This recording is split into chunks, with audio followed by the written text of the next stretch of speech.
eh, Kapolresta Solo, Ya. ya, yang paling awet menemani Mas Gibran yang sekarang jadi wakil presiden begitu ya. Ya. Apa namanya? Banyak yang bilang begitu, ya, udah jadi rahasia umum begitu. Kalau biasanya yang dekat sama presiden atau wapres begitu ya, itu memang akan ditarik ke Jakarta. Betul nggak sih Pak? Jadi begini, Solo ini harus pakai roso. Maksudnya gimana Pak? Ya jadi apa ya, saya bukan kita pilih-pilih tidak.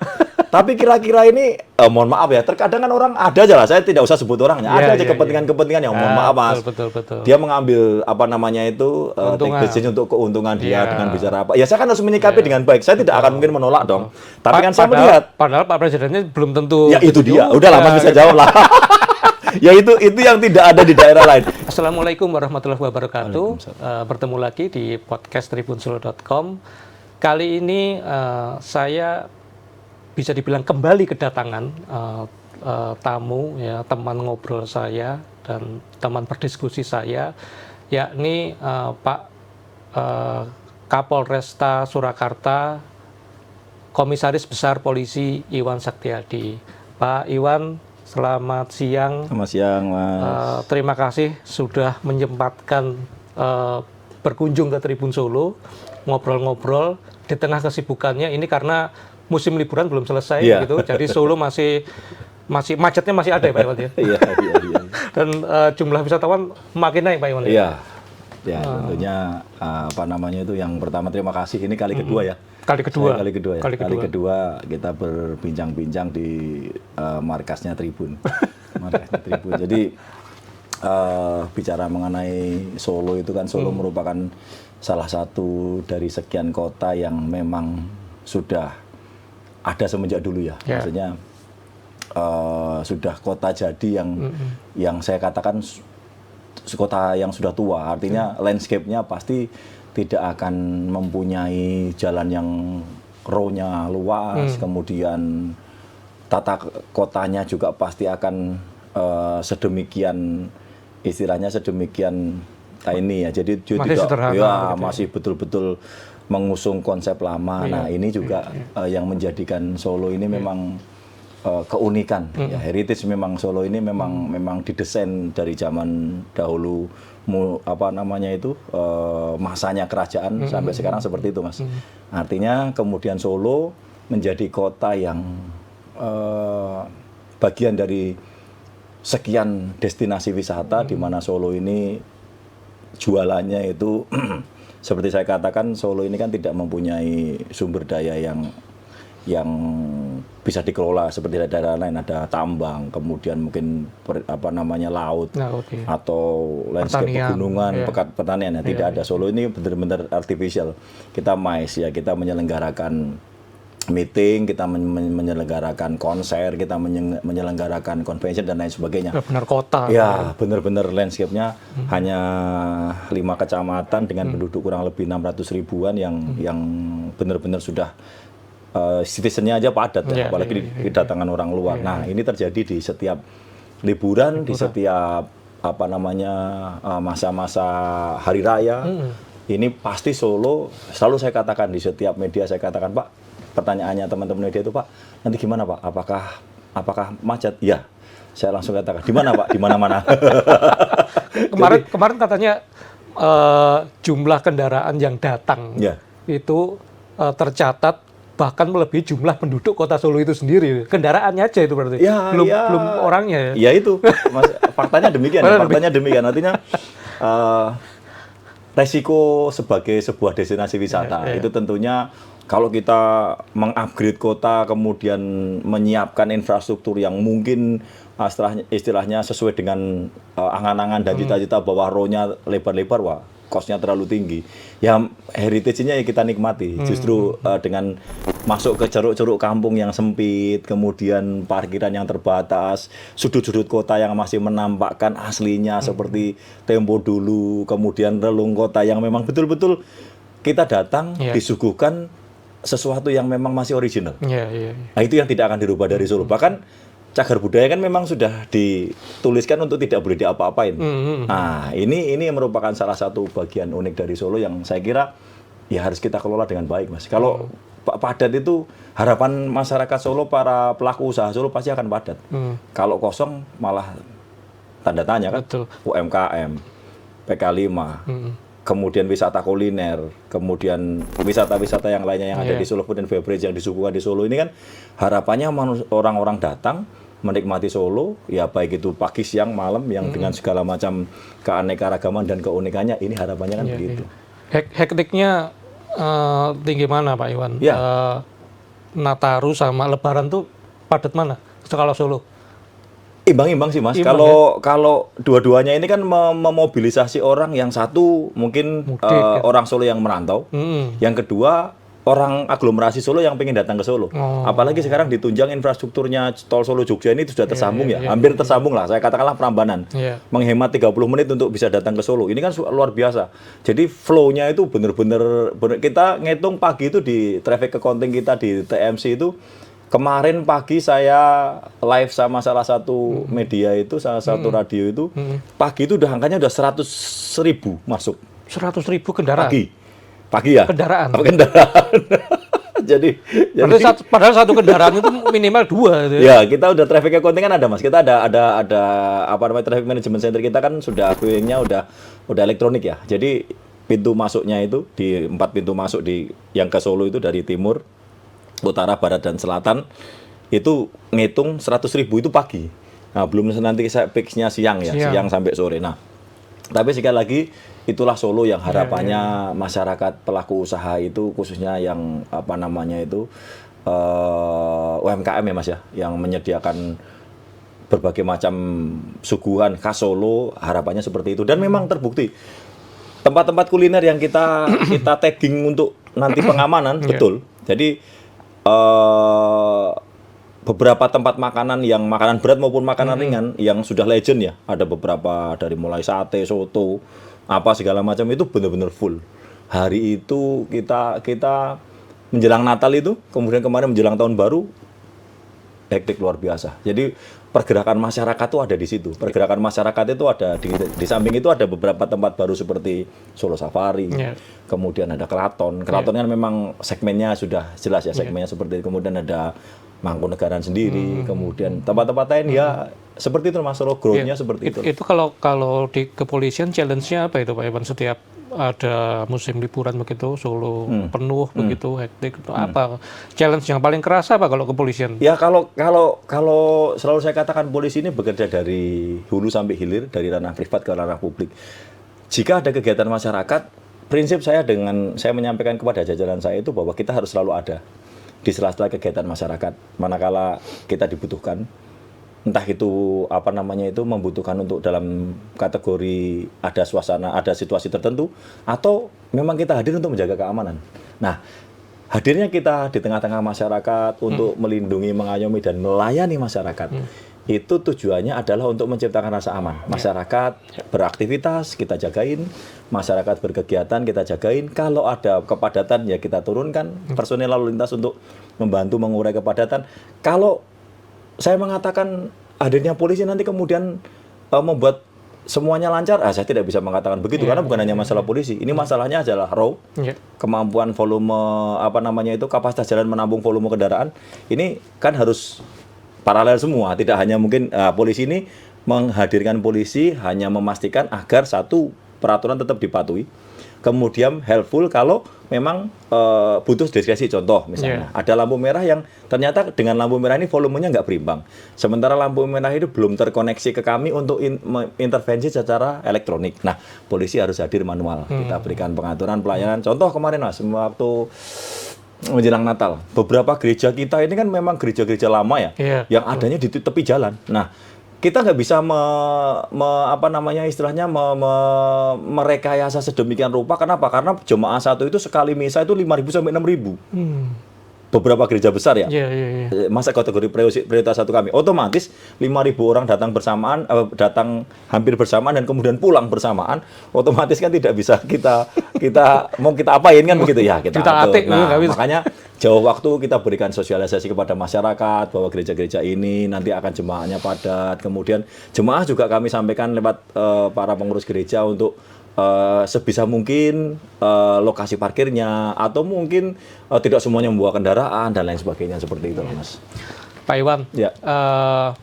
Nanti kita sambung lagi ngomong-ngomong soal Solo dan segala ceritanya begitu. Tapi saya salah satu yang ingin saya tanyakan, mumpung Pak Iwan mampir begitu, nama Pak Iwan itu kemarin ada di dalam di dalam Telegram Kapolri yang terbaru, salah satu perwira polisi yang dipindah tugas begitu pindah tugas. Kalau nggak salah Pak Iwan akan pindah ke Jakarta ke Korlantas Polri begitu. Pak Iwan ini kan Kapolresta Solo, yang paling awet menemani Mas Gibran yang sekarang jadi wakil presiden begitu ya.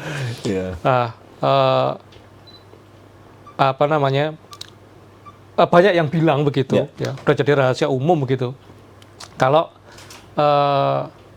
biasanya yang dekat sama presiden atau wapres begitu ya, itu memang akan ditarik ke Jakarta, betul nggak sih Pak? Jadi begini, kita harus memisahkan dalam klaster yang berbeda, koridornya berbeda. Sekarang begini, saya masuk di sini, beliau wali kota, saya menggantikan senior saya jadi Kapolresta, perjalanan beliau wali kota, kurang lebih hampir setahun beliau berjalannya. Kemudian saya dalam kurun waktu 2 tahun sampai beliau kemudian ikut pemilu dan terpilih sebagai wapres, itu ya dinamika, Mas. Artinya kalau mengatakan saya orang yang paling lama mendampingi masa jabatan beliau wali kota, ya saya benarkan itu. Saya benarkan, dan itu merupakan perjalanan waktu yang diatur oleh Yang Maha Kuasa. Ya saya tidak kemudian memilih ke sini untuk hanya challenge saya begitu saya berada di sini, ya tugas saya adalah bagian dari Forkompinda yang mengemban tugas kepolisian, di mana kepolisian itu sebagai counterpart pemerintahannya untuk apa. Nah, kemudian berjalannya waktu, saya sudah 2 tahun 3 bulan dari mulai Oktober 2 tahun yang lalu kan. Artinya sisa ini ada bonus Oktober, November, Desember, sekarang sudah Januari, 2 tahun 3 bulan lah kurang lebih saya di Solo. Ini bagi seorang Kapolres dalam jabatan ini cukup lama, Mas. 2 tahun itu udah lama. 2 tahun itu lama. Ya rata-rata 1,5 tahun, 1 tahun 1,5 tahun lah. 2 tahun itu bagi saya itu hal yang, cuma begini, di dalam Polri itu tour of duty dan tour of area itu hal yang wajar, nggak ada, saya tidak ada kaitannya dengan kemudian Mas Wali, kemudian sekarang jadi Mas Wapres, saya ditarik ke sana, ya tidak seperti itu. Maksudnya konteksnya beliau ya memang sebagai Wapres sekarang, kemudian saya posisinya sekarang harus beralih tugas. Tugas itu juga membawa makna bagi saya itu tour of area dan tour of duty serta pembinaan karir saya ya, Mas. Itu kan diatur sama Mabes. Artinya ya tidak signifikan kemudian dihubungkan saya dibawa ke beliau, kan tidak. Kan beda tugasnya. Saya kan polisi, beliau kan Wapres. Ya, tapi memang ya saya mendampingi beliau. Mungkin catatan waktunya saya yang paling lama yang mendampingi beliau sebagai wali kota, seperti itulah. Pak Iwan, punya cerita apa Pak Iwan selama mendampingi beliau begitu, ketika beliau masih, Mas Gibran itu masih jadi wali kota Solo begitu ya. Challenge-nya apa? Karena ya ini kan ya kita tahu ya, semua kita juga tahu ya. Ini bukan wali kota yang biasa-biasa saja begitu ya. Ada fakta kalau beliau ini ketika menjabat wali kota itu anaknya putra dari presiden yang masih menjabat begitu ya. Apa challenge-nya? Ada challenge yang Pak Iwan? Yang pertama, saya menegaskan bahwa beliau Mas Gibran itu saat berdiri sebagai wali kota, itu berdiri sebagai wali kota, bukan sebagai putra presiden. Beliau selalu membahasakan bahwa beliau ini wali kota, memang jabatannya wali kota. Ya, predikat beliau sebagai putra presiden itu ya memang melekat sebagai beliau. Cuma dalam posisi beliau sebagai wali kota, beliau profesional sebagai wali kota. Saya merasakan karena hari-hari kan saya sama beliau. Dan beliau mengelola pemerintahan itu, saya merasakan dari 25 tahun saya berdinas, saya ketemu pejabat daerah yang stylenya seperti beliau ini satu, Bali beliau ini. Jadi beliau ini kan sangat efektif dan efisien. Beliau tidak banyak berwacana, beliau tidak banyak bicara, bahkan rapat pun sangat efisien dan efektif. Jika tidak penting sekali, beliau tidak akan mengadakan rapat. Kalau beliau sudah menggelar rapat itu benar-benar sesuatu yang urgen, yang benar-benar harus diputuskan saat itu dan benar-benar harus ada keputusan yang muncul begitu benar ya. Signifikan. Oleh sebab itu, bagi saya secara pribadi, bagian dari perjalanan waktu saya berdinasti kepolisian merupakan sesuatu kehormatan yang secara saya pribadi, Mas ya, itu luar biasa bagi saya bisa mendampingi beliau dan menghantarkan beliau sekaligus mengelola Solo itu dengan baik. Alhamdulillah selama 2 tahun perjalanan dengan beliau itu juga ya saya katakan smooth lah ya. Kalaupun ada dinamika, ya pasti ada. Kenapa? Karena yang kita kelola masyarakat. Contoh misalnya saat itu Putri Jempo kebakaran, ya setelah berhari-hari itu kan kita mengelola. Kemudian ada kebakaran yang besar juga di Pasar Kliwon. Kemudian ada permasalahan-permasalahan sosial lainnya yang beliau kan menggelar. Kalau sekarang kan lapor Mas Wapres itu ya. Nah dulu kan ada lapor Mas Wali. Nah beliau itu selalu merespon apa yang masuk di HP-nya beliau, baik itu melalui medsos ya atau melalui ya rata-rata beliau medsos nih. Beliau itu selalu saya baca itu Twitter rata-rata. Jadi Twitternya itu beliau pasti akan di-forward ke saya. Nah, itu. Jadi komunikasi beliau komunikasi beliau itu sangat efektif. Pokoknya di-forward ke saya yang bidang tugas kepolisian pasti beliau akan meminta feedbacknya seperti apa. Apakah beliau mengambil keputusan seperti apa atau itu harus kita selesaikan artinya kepolisian selesaikan dan lain sebagainya. Tidak jarang yang ke beliau itu terjadi di luar kota, di luar Solo. Jadi warga luar Solo yang melapor ke beliau. Mengadu ke dia. Iya, dan di forward ke saya harus memberikan jawaban bahwa ini terjadi di Polres ini atau di wilayah hukum ini. Saya harus menyampaikan kepada Kapolresnya itu untuk menyelesaikan ini. Saya harus melaporkan ke beliau. Gitu, ya? Jadi satu yang saya tangkap, beliau itu responsif terhadap apa yang diadukan masyarakat dan beliau itu tidak banyak tidak banyak protokoler, tidak banyak pernak-pernik gitulah. Jadi pokoknya pada intinya apa, pekerjaannya apa, kita selesaikan.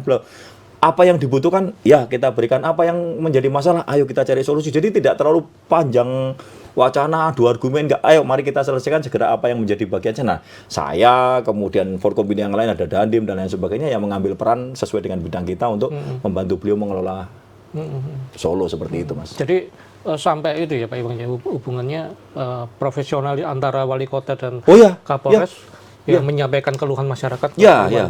Beliau seperti itu. Jadi menjalankan pemerintahan secara profesional ya. Artinya kalau bicara style, ya kita nggak bisa ngomong style ya. Memang beliau seperti itu. Beliau itu bukan orang yang banyak gimmick-gimmick kemudian menggunakan protokoler ini enggak. Terkadang beliau itu strike aja melalui ajudan, kadang kirim gini izin dan dari Masih misalnya gitu kan, saya baca apa-apa ya kurang lebih seperti itulah. Beliau memang irit bicara, tapi bukan berarti beliau tidak memperhatikan. Beliau itu hal-hal detail kecil memperhatikan. Misalnya lupa kita, mungkin bukan lupa ya, kita agak terlambat menjawab, nanti ditagih. Padahal mungkin sudah sekian ini ya. Ini bagaimana? Seperti itu. Ya mungkin ya karena saya yang kurang lebih kurun waktu 2 tahun ya. Jadi saya hafal persis bagaimana stylenya beliau seperti itu, dan memang ya seperti itulah, beliau tidak protokoler, beliau itu strike, misalnya ada permasalahan apa datangi, mau ada keluhan apa datangi, ada keluhan apa dengarkan, mau cari solusi apa seperti itu. Itu stylenya beliau. Terakhir komunikasi kapan, Pak? Ya kalau beliau pulang kan saya pasti masih ketemu beliau. Oh gitu ya? Iya, mesti kan beliau ya menanyakan kabar, titip Solo, seperti itulah. Artinya langsung, lebih langsung sekarang kalau kalau beliau Mas Gibran jadi Wapres. Ya kan beliau kan pas pulang kan namanya kita yang di wilayah ya. Pasti kan kita istilahnya menyiapkan diri jika mungkin bertemu beliau. Beliau paling nanya, Pak nitip Solo, kemudian bagaimana kondisinya, seperti itulah kurang lebih. Kan bagaimanapun juga orang tua beliau di sini, Pak Presiden RI ke-7 sudah kembali ke kampung. Ya, kurang lebih seperti itulah. Beliau apa yang menjadi legasinya beliau di sini, minta tolong dijaga, keberlanjutannya dijaga, kemudian situasinya dijaga, seperti itu. Pak Iwan, setelah Mas Gibran ke Jakarta nih, kalau lebih banyak menghabiskan waktu di Jakarta tentu saja begitu kan. Pressure dari kepolisian di Solo bisa dibilang berkurang atau sama saja sebetulnya? Maksudnya pressure bagaimana nih? Pressure itu maksudnya ada semacam beban, tugas atau beban begitu. Kalau ini ada wali kota yang putranya presiden begitu bertugas di Solo, terus apakah itu menjadi beban dan apakah ketika Mas Gibran itu sudah pindah ke Jakarta itu terus kemudian berkurang begitu tekanan tugas begitu? Wah, atau sama saja? Kami tidak menganggap, kami tidak melihat perspektif itu sebagai sebuah pressure ya. Artinya waktu beliau ada di sini pun, kalau saya secara pribadi, ya senang aja. Ada beliau di sini, kemudian artinya metode-metode pengambilan keputusan, sosoknya beliau, dan mohon maaf jika mengatakan ada privilege karena beliau putranya presiden saat itu, ya sebuah keuntungan dong harusnya kan. Kalaupun sekarang beliau sebagai wapres ya bukan berarti kita juga enak-enakan, enggak juga Mas. Karena standar kita kan jelas. Standar kepolisian itu kan semua instrumennya bisa terukur. Jadi kita ada dan tidak ada, misalnya ya kata-katanya itu ada ataupun tidak ada siapapun di sini, ya kita tetap melaksanakan tugas. Standar kita kan jelas, dari mulai kita mengelola situasi Kamtipmas, dari mulai preemptif, preventif, represif, misalnya ada kejadian, kita sudah ada klausulnya. Kita tidak menghitung itu ada siapa atau tidak ada siapa, tidak. Bukan jadi instrumen tambahan itu berarti. Iya, kalau misalnya sekarang justru kehadiran beliau ini sekarang menjadi wapres nih. Kan otomatis kelasnya naik. Kan VIP. Otomatis berdasarkan peraturan undang-undang. Lokal kediaman beliau, penjagaannya dan lain sebagainya, kalau kita mau ngomong itu kita anggap sebagai sebuah beban ya bertambah. Karena beliau sudah statusnya sebagai VIP kan, sebagai wakil presiden, kediamannya beliau, jaraknya itu kan undang-undang ada. Iya.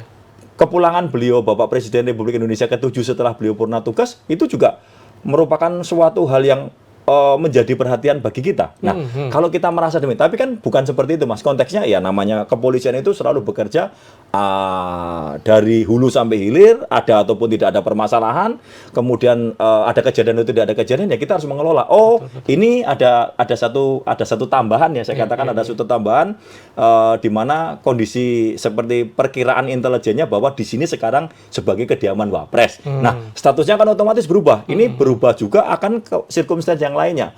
Pola kita patroli, pola kita penjagaan, pola kita. Nah, seperti itu Mas. Kalau bicara beban, saya kira tidak tepat itu sebagai beban ya. Artinya ini menjadi sebuah tugas, dimensi tugas yang lainnya karena ada kehadiran sosok beliau yang konteksnya sebagai Wapres. Walaupun beliau ini adalah pribadi yang tidak pernah mau protokol. Kalau pulang ke kediaman, pasti beliau pesannya tidak boleh ada pengamanan berlebihan. Beliau tidak menghendaki ada pengamanan berlebihan.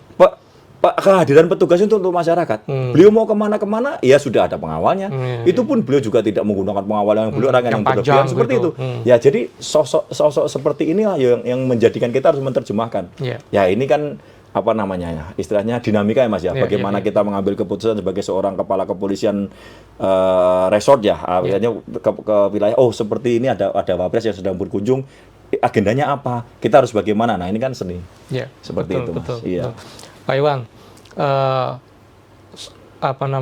setelah ini kan bertugas ke Jakarta gitu ya, itu kan bukan pertama kali bertugas di Jakarta kalau nggak salah. Saya baca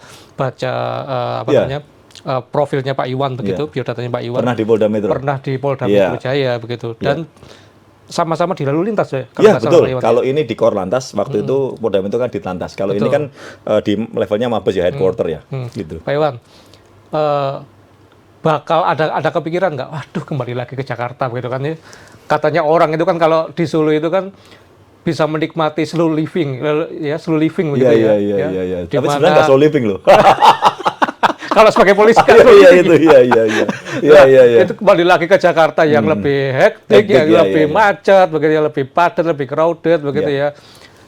Ada kepikiran nggak Pak Iwan, waduh ini kembali lagi ke Jakarta atau sudah biasa saja begitu?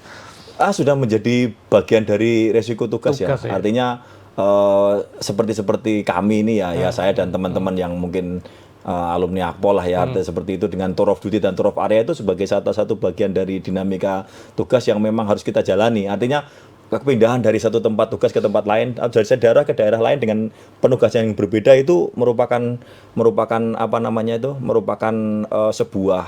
sebuah dinamika ya untuk memperkaya wawasan kita, memperkaya kemampuan kita, memperkaya pengalaman kita. Kenapa? Karena bidang tugas yang nanti akan saya geluti ini sangat jauh berbeda dengan Polres.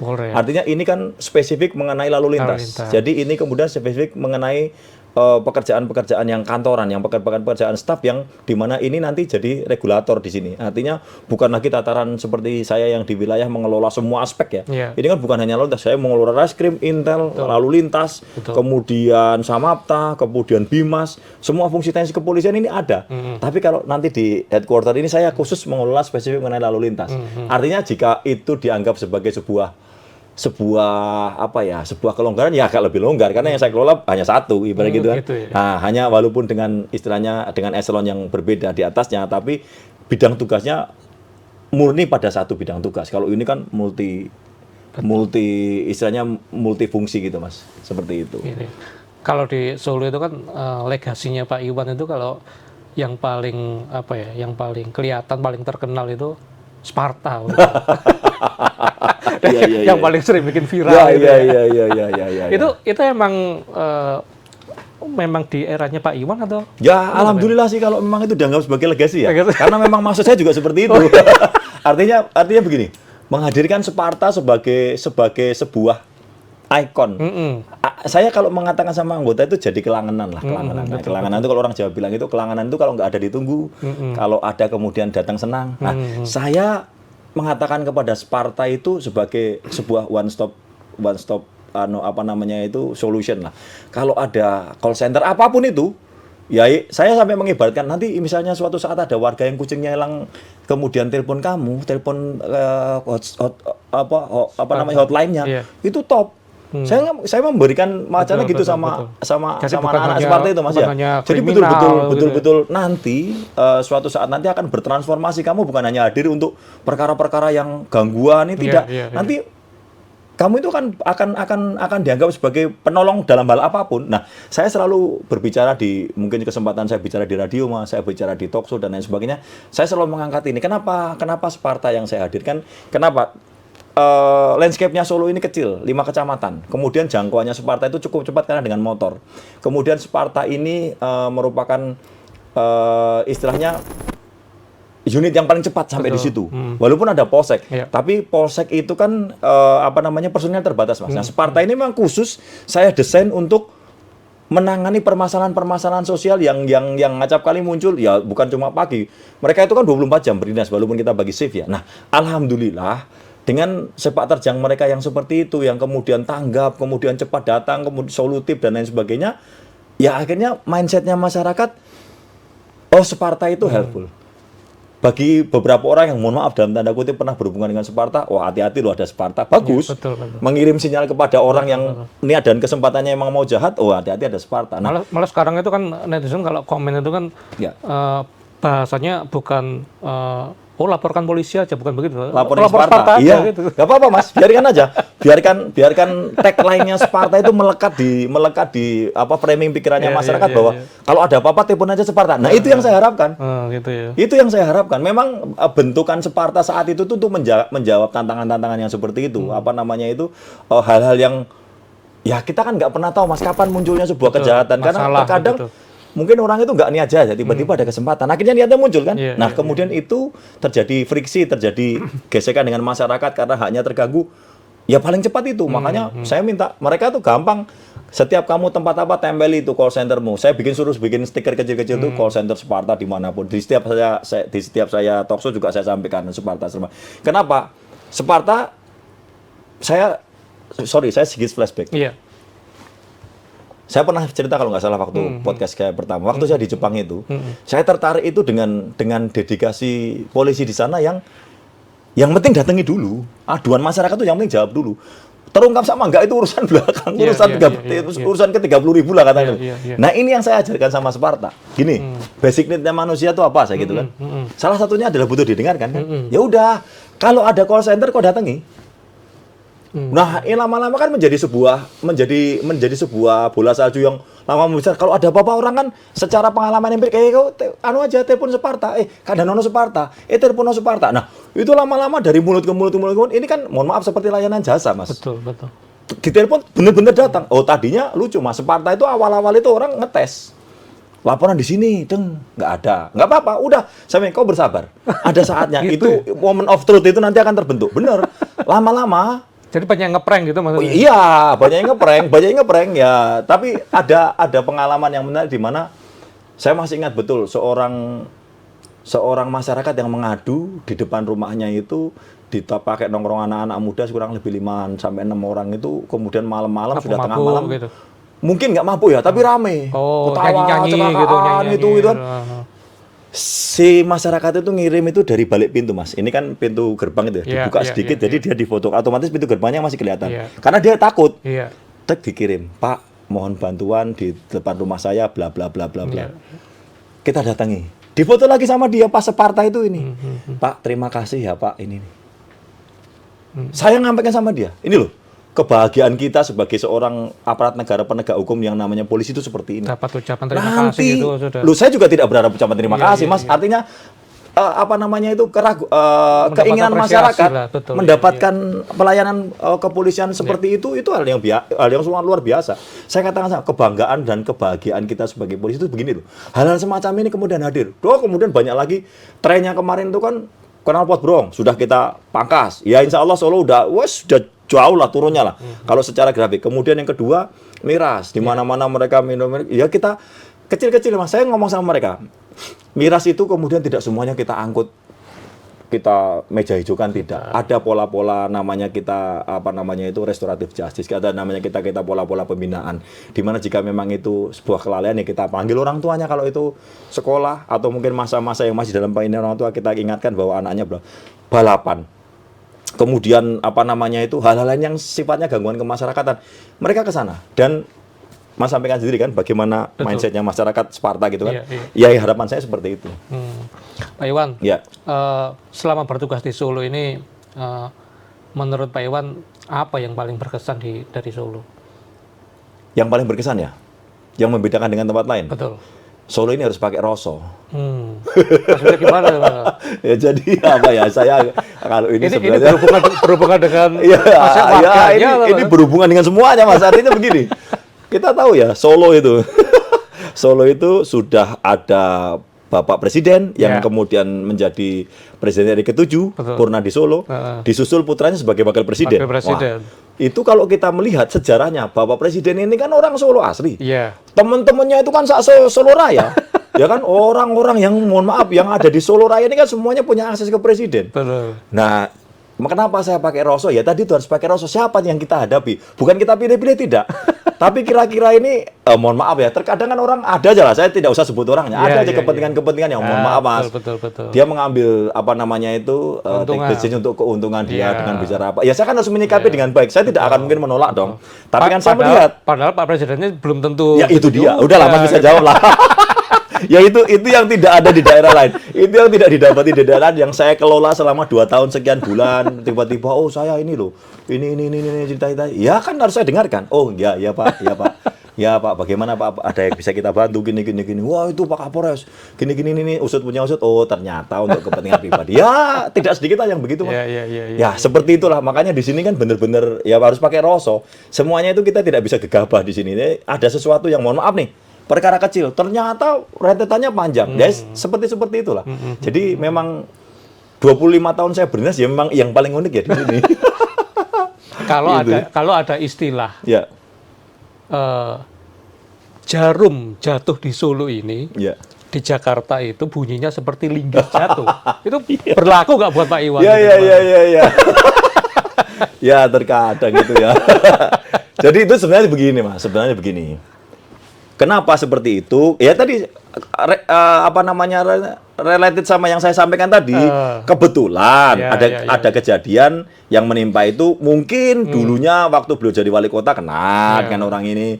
Kemudian itu karena mungkin menurut pertimbangan kami rata-rata begini, butuh perhatian biar segera ditangani seperti itu kan. Seolah-olah kita ini tidak menangani, akhirnya membawa seperti itu amplifikasinya sampai ke Jakarta misalnya seperti itu, ngadu sama stafnya beliau lah. Kurang lebih terminologi seperti itulah. Jadi kayaknya padahal perkaranya sepele nih sini. Mungkin perkaranya itu hal yang kecil lah. Ibarat kata itu diselesaikan selisih ketemuin kita sebagai mediator selesai. Tapi harus sampai banget ke sana gitu, lapor ke sana seperti itu. Ya begitulah Mas. Solo seperti itulah. Jadi ya kenapa kalau terminologi itu sampai muncul ya karena seperti itu. Wajar sih saya kira dalam dinamika seperti itu kan wajar lah gitu. Pak Iwan, mantan Dandim, Pak Devi, sekarang jadi ajudannya Mas Gibran. Pak Iwan belum dihubungi begitu ya? Kalau panggilan tugas itu kan kita siapa apa aja, Mas. Kalau kita masih apa-apa aja, ya kebetulan secara senioritas saya kan jauh di atasnya ya. Devi itu kan 2002, saya 98. Era saya kalau ngomong era kan sudah lewat. Teman-teman saya udah ajudan yang dulu, sudah ajudan terdahulu, Pak Presiden dan Wakil Presiden terdahulu. Ya kalau mau ngomong ini kan mundur, maksudnya ya memang eranya sekarang udah era 2002 yang harus mendampingi beliau itu kan era-eranya itu. Tapi kalau saya baca dari Pak Listio Sigit gitu kayaknya belum Pak Iwan ya. Kayaknya nanti nunggu presiden dulu baru jadi ajudan dulu. Siapa tuh? Pak Iwannya. Sekarang kan masih wapres Mas Gibrannya. Mungkin nanti jadi presiden dulu baru. Wah, ya tambah harus bergulirnya waktu kan otomatis tambah muda lagi dong Mas, bukan kita. Kita udah lewat masanya. Baik. Pak Iwan, kita doakan terbaik untuk Pak Iwan. Amin, ya selamat bertugas di tempat baru. Kapan Pak Iwan kira-kira? Biasanya rata-rata dari surat telegram itu rata-rata maksimal itu 14 hari. 14 hari. Maksimal 14 hari, ya itu dinamikanya tergantung di sini bagaimana nanti. Alhamdulillah pengganti saya kan wakil saya. Jadi Wakapolresta ini kan pengganti saya nanti. Jadi kan tidak perlu istilahnya kapanpun kita sudah siap karena ada di situ. Nah, nanti tinggal bagian Jakarta, pejabat Jakarta yang saya gantikan itu dilepas kapan, saya akan menyesuaikan. Tapi rata-rata di aturan kita 7 sampai 14 hari, Mas. Betul. Iya. Selamat bertugas di tempat baru, Pak Iwan. Terima kasih. Kita juga Tribun Solo dan Tribuners juga mengucapkan apapun itu begitu ya. Terima kasih atas pengabdiannya Pak Iwan selama hampir lebih dari 2 tahun. 2 tahun 3 bulan. 2 tahun 3 bulan di Solo sebagai Kapolresta Solo begitu ya. Gitu.